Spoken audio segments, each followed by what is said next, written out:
One shout out my man Sharing the World. Yes.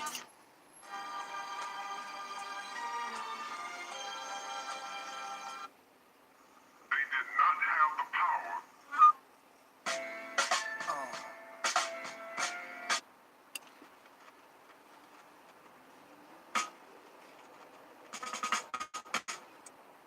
We use the word every day. Now we don't know the capacity of this word. Are we having a conflict? Peace, Mo. We just gonna kick it for a minute, and I'm gonna share something with my brothers and sisters. Vibe to this. Just want to share something today. Find a room to lock yourself in and close the door. It's some heavy concepts that we gotta explore. Let me turn this down real fast. Hey, peace, peace, peace, family. I want to start off by saying love, truth, peace, freedom, justice, my 2 cents, health and wealth, Moors. But we getting ready to go do our training. We got a couple students we getting ready to train today. But tune in today, family. We're going to highlight a lecture around 3 p.m. And this is for my brothers and sisters that understand the craft and may not understand the craft. When I talk about this high Moorish masonry, and when most brothers that's 32 and 33 degrees and lower level brothers that's masons and some that's not masons, they don't really understand the real science and the history of Hiram Abeth. And a lot of reason why things are hidden from the so-called Asiatic black man or the so-called Prince Hall brothers. Some know, I hope. But we're going to highlight that real story of Hiram Abeth today at 3 p.m.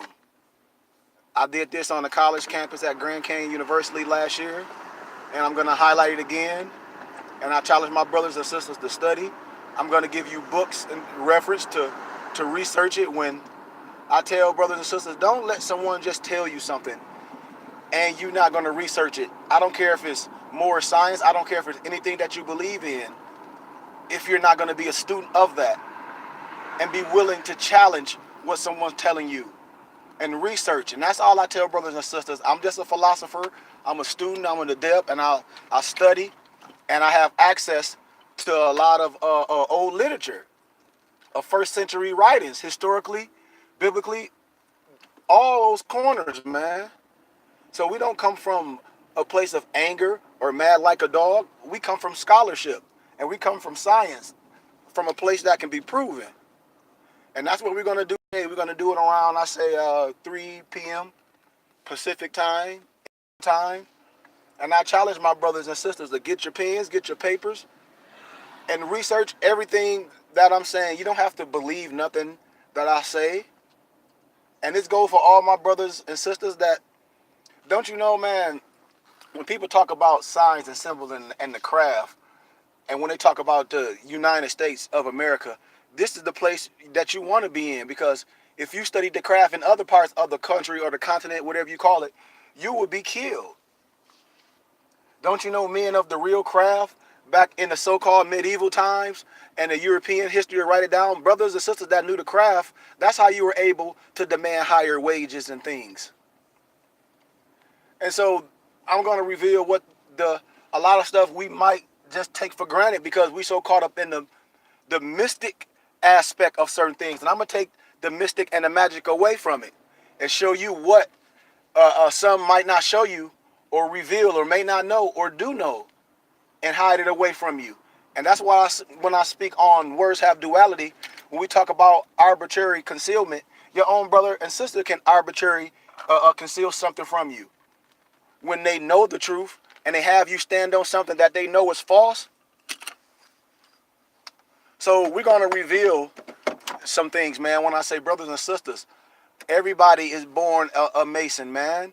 And if you don't understand this science, and if you don't understand that you're a Mason, and you saying you some Moor, some adept, and some Sheik, and they saying what science is and it's not, that's no truth, Moors. We're going to kick this science. We're going to show all through history, through biblical history, through world history, and Masonic history that this is Moorish science, is Masonic science. The two thoughts in history is masonry and theology, Moors. That's where I'm coming from, a scholarly perspective, not making stands with your feet out and all that. Yes, that's good symbology, but if that's all you know about symbology and it's not manifesting and operating on this earth plane, it's a difference, man. When you will make, it's a way you conduct yourself. It's a way of perfecting. We don't let those allegories and parables get us caught up like thinking something is real, and that's how you see certain figures explaining things to you. Again, you call up in mythology and nothing that has to do with no historicalness. Getting you all caught up in some rituals and some allegory parable that has to do with something within, has nothing to do with nothing without. That's why I be telling you, when brothers and sisters explaining something like that, you can see where the wisdom is. That's only material wisdom, because they're explaining allegorical and parables as if those things are facts and realistic, and it's not. So we're going to break things down with history, what's really haram or beef is. Not the same thing, but we're going to break these things down for we can show true masonry. Because if we're master masons and master craftsmen, we should know all the crafts. The esoteric, the mystic, the historical aspect, to touch all levels of the plane, to touch all four corners, for your conduct can be square. And that's why we use all the workman tools. When I talked about yesterday, I highlighted stolen legacy. Greek philosophy is stolen Egyptian philosophy. Brothers, we have to know that the work was already done in 1954. I talk about George Granville Monk James was born in Georgetown, Guyana, South America. His parents were Reverend Lynch B. and Margaret E. James. He studied at Durham University in Britain, and after a period at the University of London, he earned his doctorate at Columbia University in New York. He then qualified to teach mathematics, Latin, and Greek. Later, he was professor of logic and Greek at Livingston College in Salisbury, North Carolina, for 2 years, before teaching at the University of Arkansas Pine Bluff, Moors. The author has also written the following pamphlets: Health Week in Newcastle, Intermarriage, published in London, England, Black People Under Germany, published in New York, The Need of a New Education for Subject Peoples of the World, published in Arkansas, USA, The Probable Cause of Religious Apathy in our Institution of Higher Learning, and The Proposal of a New Naturalism, published in Arkansas.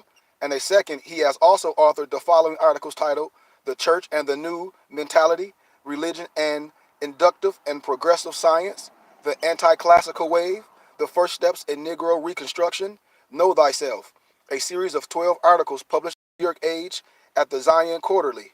The Influence of Mathematics Upon the Mentality and Character of Students, published in Georgia Herald. Moors, this is scholarship. Just like when you can research scholarship, Moors, I have a book, and it's pertaining to Jack Daniels, and you can go on to CNN and see the news clip. But if you don't have it, I'll send it to you. I might play it today before the lecture, and it clearly shows in this book that they printed in 1967 about Jack Daniels, which they took off print, but I have it and I print them. If anybody want them, hit me up. And it clearly talk about this brother named Nathan Green 50 times, and how he was the major distillman, and how he showed Jack Daniels how to distill wine and things. Clearly in the history. Clearly shows it. Clearly reveals it. So these are things in history when I say we have to debunk Eurocentric propaganda, no matter who it's from. When I come from scholarship, and these are things that can be proven. You don't have to listen to me. My brother, I did the lecture yesterday because one of my brothers is in college, one of the Moors that study with me, and he was like, "Man, I'm in school right now, and they telling me Plato, Socrates, and Aristotle are the fathers of thought and all this." And I said, "We can debunk that with scholarship." I gave him the scholarship, and the professor, all he can do is nothing they can do. It's all Egyptian mythology. I mean, the research proves it, man. That's why I say that's why I say when things are elementary, it breaks things down. The documents. If brothers don't get it, I have the documents. Of course, it's a donation because the research is done, and it breaks every chapter down. Chapter 1, Greek philosophy is stolen Egyptian philosophy. The teachings of the Egyptian mysteries reached outland centuries before it reached Athens. Chapter 2, the so-called Greek philosophy was alien to Greeks and their conditions of life. Chapter 3, Greek philosophy was the offspring of Egyptian mystery system. Chapter 4, the Egyptians educated the Greeks. Chapter 5, the pre-Socratic philosophers and the teachings ascribed to them. Chapter 6, the Athenian philosopher, Socrates, his life, all that, it breaks it down. Plato, his early life, his travels, all that. It breaks it all down. The Memphite theology is the basis of all important doctrines of Greek philosophy. Social reform through the new philosophy of African redemption. Characteristics of Greek philosophy. The term Greek philosophy, to begin with, is a misnomer, Moors, for there is no such philosophy in existence. The ancient Egyptians had developed a very complex religious system called the Mysteries, which was also the first system of salvation. It's just what it is, man. That's why we have to study and research from a scholarly perspective to debunk the BS. And I say the work is done. That's why the aim of this book is to establish better race relations in the world by revealing a fundamental truth concerning the contribution of the so-called African continent to civilization. It must be borne in mind that the first lesson in humanities is to make a people aware of their contribution to civilization. That's all we're doing here. That's what we're supposed to do, Moors. And the second lesson is to teach them about other civilizations. That's what we're supposed to do. When I see Moors talk about the art of war, you don't know the art of war fully. You can't. If you don't understand all the signs and symbols and history and astrology and mathematics, by the dissemination of the truth about civilization of the individual people and better understand among them. We got to understand all this science, man. It's all here. That's why I say, brothers, come, man. We have real class. Like I said, we have real class. We have real books. We have a real curriculum. This is real history where kids can write on. When they telling you in school, Morris, why in public schools do you think everything was a test and everybody studied the same thing from a Eurocentric perspective that had the embedded in you, to embed it in you? That certain reading is called a reading list. That's an education. They have something called a reading list. When I tell Morris, Mark Twain was a political poet. But in school, they only going to give you certain things to read, which is called a reading list, which is called program learning. But if you're educated, you will stay in the laboratory with your test tubes and your beakers, and and things will be revealed to you with discernment, with wisdom. That's why I say so-called Greek philosophy was alien to the Greeks and their condition of life. You can research all this history and stand strong on the research, because the research is done already, man. When I tell Morris, get the 1828 Webster Dictionary. It tell you so much stuff. It tell you who the Hellenistic is. It tell you all these things. It tell you how Alexander the Greek got from Europe to Asia. It says what the American is. The copper color race is found here by Europeans. You don't have to listen to me. And today, 3 p.m. Morris, tune in. We're gonna prove certain things with scholarly research, with books and things. And I say you have to challenge, you have to debunk certain pseudo academia.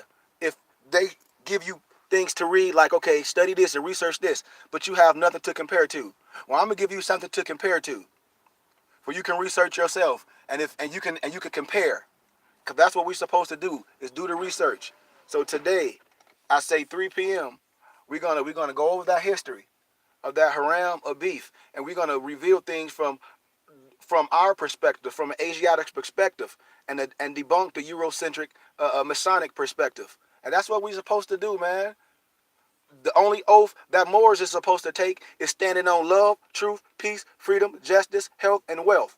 That's the only oath we take. And health and wealth is my two aspects. That's the only oath we taking. And we supposed to reveal the keys to save fallen humanity. So when a person say, have you taken an oath as a Moor, as a Moorish Mason? Absolutely, I've taken the oath. The oath of what? Love, truth, peace, freedom, justice, and my 2 cents, health and wealth. And that's it. And we reveal history and the truth and tell the story. I love you all, Moors. Tune in 3 p.m. Pacific time. Love, truth, peace, freedom, justice, health, and wealth. Peace.